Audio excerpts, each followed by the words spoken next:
tous, c'est Maman qui peut. Aujourd'hui, je vais vous montrer comment personnaliser un notebook ou un cahier sur Canva et même l'imprimer.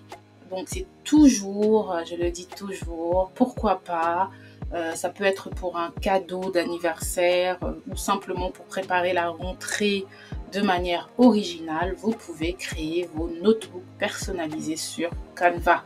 Donc dans la barre des tâches, vous recherchez notebook et vous avez tout un tas de templates, de modèles que vous pouvez prendre et réutiliser. Ce qui est intéressant avec les templates, donc par exemple on va cliquer sur celui-là qui est gratuit, c'est que vous pouvez aller au-delà de personnaliser juste les couvertures de vos cahiers, c'est que vous pouvez aussi personnaliser vos pages intérieures. D'accord?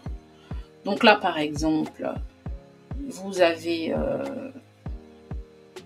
la couverture, voilà. Et maintenant, si vous voulez rajouter une nouvelle page, regardez là, si je clique juste sur rajouter une nouvelle page, j'ai une page bleue qui est en fait, qui rappelle celle-là, où vous pouvez venir là et prendre une page d'ici, quoi, et personnaliser. Donc là, vous avez un design qui apparaît. Et à la place peut-être de notes, vous pouvez mettre le nom de votre enfant. Voilà, vous pouvez mettre le nom de votre enfant et puis même insérer des petites images. C'est comme vous voulez, si vous avez le temps et la patience de faire vraiment les choses dans la minutie. Donc voilà. Mais vous avez également la possibilité de créer un projet blanc. Donc, j'ai ouvert ici un projet blanc. Et moi, je vais me contenter de faire un design pour la première et la deuxième page. Enfin, la couverture et la première page et la dernière page. La couverture oula, comment on dit, la couverture avant et arrière, voilà, de mon cahier. Ouf. Donc, ce que je peux faire, c'est, je peux aller par exemple dans mes éléments. Admettons que je veux faire un cahier pour mon fils qui aime le football. Il aime le football. Je vais par exemple lui prendre des éléments avec un joueur de foot. Voilà. On peut mettre par exemple un joueur de foot qui s'apprête à taper le ballon. On va mettre le ballon peut-être sur le sol. Un truc du genre. Il y a un problème avec le pied qu'on voit pas trop. Bon, bref. Donc après, je peux changer mon arrière-plan. Comme c'est un garçon, on va dire en bleu. Quoique ça peut être jaune. Hein. Et si je repars dans les éléments, je peux chercher les formes. Je vais dans les graphiques. Et je peux rajouter toutes les formes que je veux pour... ça peut être ça, par exemple. C'est vraiment juste histoire de... Voilà, vous pouvez copier, coller les éléments un peu partout sur votre page. Pas bien important. Vous mettez en fond. Voilà.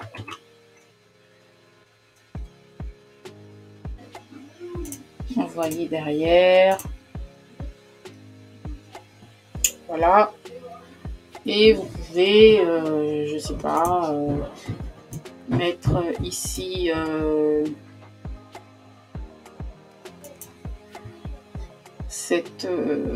comment ça s'appelle, ce logo là vraiment c'est sans réfléchir que je suis en train de vous faire le truc. Vous changez la couleur et là vous pouvez écrire son nom. Admettons que je peux aller dans les éléments, on va dire par exemple que son nom c'est Patrice, hein. Patrice, voilà, Patrice. Pourquoi pas, on peut chercher des lettres, ça peut être ici un P, et là si je vois que le design de ma lettre m'intéresse, je vais sur les trois petits points et je clique là, pardon. et je clique See More Like This. Donc je clique dessus et ça va me montrer toutes les lettres qui ont le même design. Et il n'y a pas de T. Ah si, il y a un T, mais qui n'est pas de la bonne couleur. Bon, peu importe, on va juste... maman est occupée. On va juste... oui, on va juste utiliser les lettres pour le design. On ne va pas se prendre la tête plus que ça. 2 secondes. On va toutes les sélectionner, les réduire, mettre notre logo et ramener notre footballeur à sa place. Voilà. Et après, si le fond de l'image ne me plaît pas, pour le coup, vu que j'ai déjà mis des tas d'éléments, je suis obligée de garder une couleur à peu près correcte. Donc voilà, après je peux aller encore plus loin dans mon délire, toujours dans mes éléments. Je repars, je peux aller par exemple dans les formes, dans mes graphiques et mettre un élément peut-être comme ce serait pas mal celui-là, mais il est en version pro. Celui-là, ouais, bon, ça peut être celui-là par exemple. Je peux le mettre ici, voilà, et ajouter mon texte. Admettons que c'est son cahier de maths. J'écris ici maths, juste pour personnaliser, voilà. Admettons, et on change la couleur. Voilà. Donc voilà le cahier de mon fils. Et maintenant, pour avoir la page arrière, donc je vais supprimer celle-là. Pour garder, pour que ça ressemble à ma page de début, je vais dupliquer mon design. Voilà.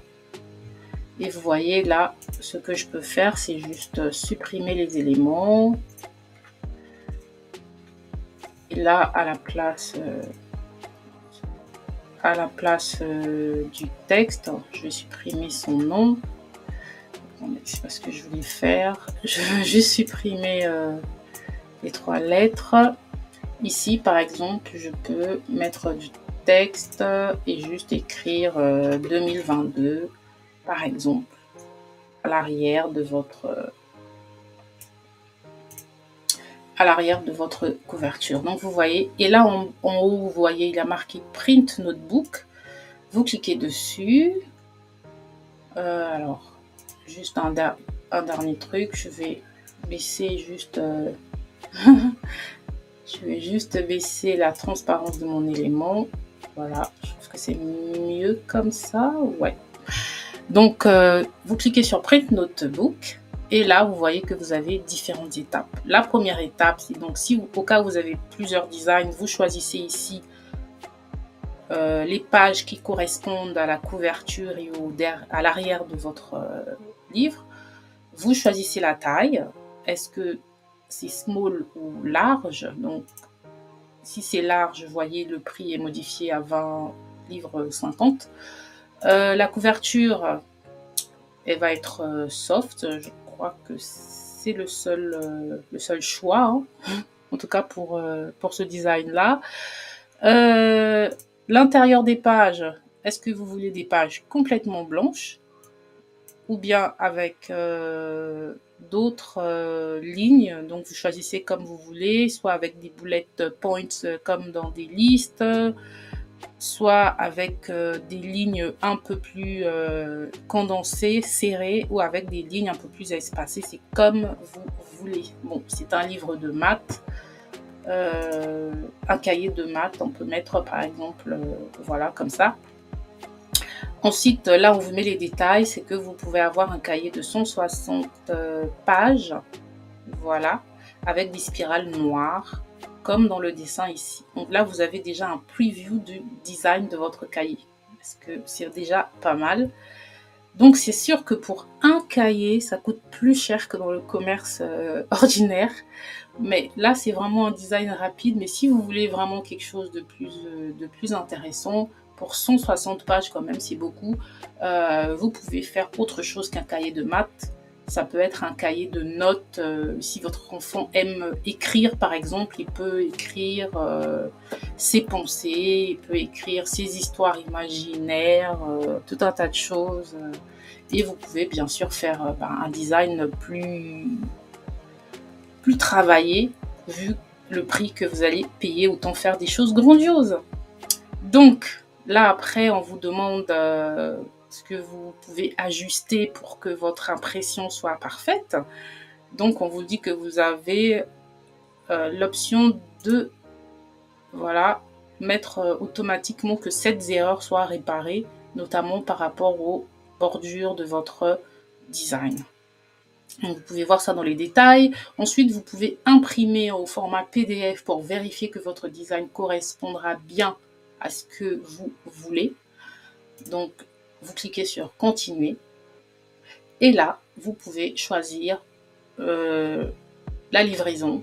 Donc, standard ou express. Voilà. Donc, si vous faites standard, c'est gratuit. Si vous faites express, vous comptez 21 livres en plus sur votre design. Donc après, vous entrez vos coordonnées, etc., etc. et vous allez aller vers le paiement. Donc, c'est déjà pas mal de pouvoir customiser vos designs sur Canva. Mais après, si vous avez d'autres sites où vous pouvez imprimer pour un coût moindre et peut-être avoir plus de cahiers, par exemple, si vous avez plusieurs enfants, ne pas en faire que pour un d'eux, faire aussi pour les autres. Voilà, donc vous pouvez tout à fait passer par d'autres personnes, donc télécharger votre design et le faire imprimer par d'autres personnes. Donc voilà ce que vous pouvez faire avec Canva. C'est toujours intéressant à savoir. Merci, c'était Maman qui peut et je vous retrouve la prochaine fois pour une autre astuce. Ciao, ciao!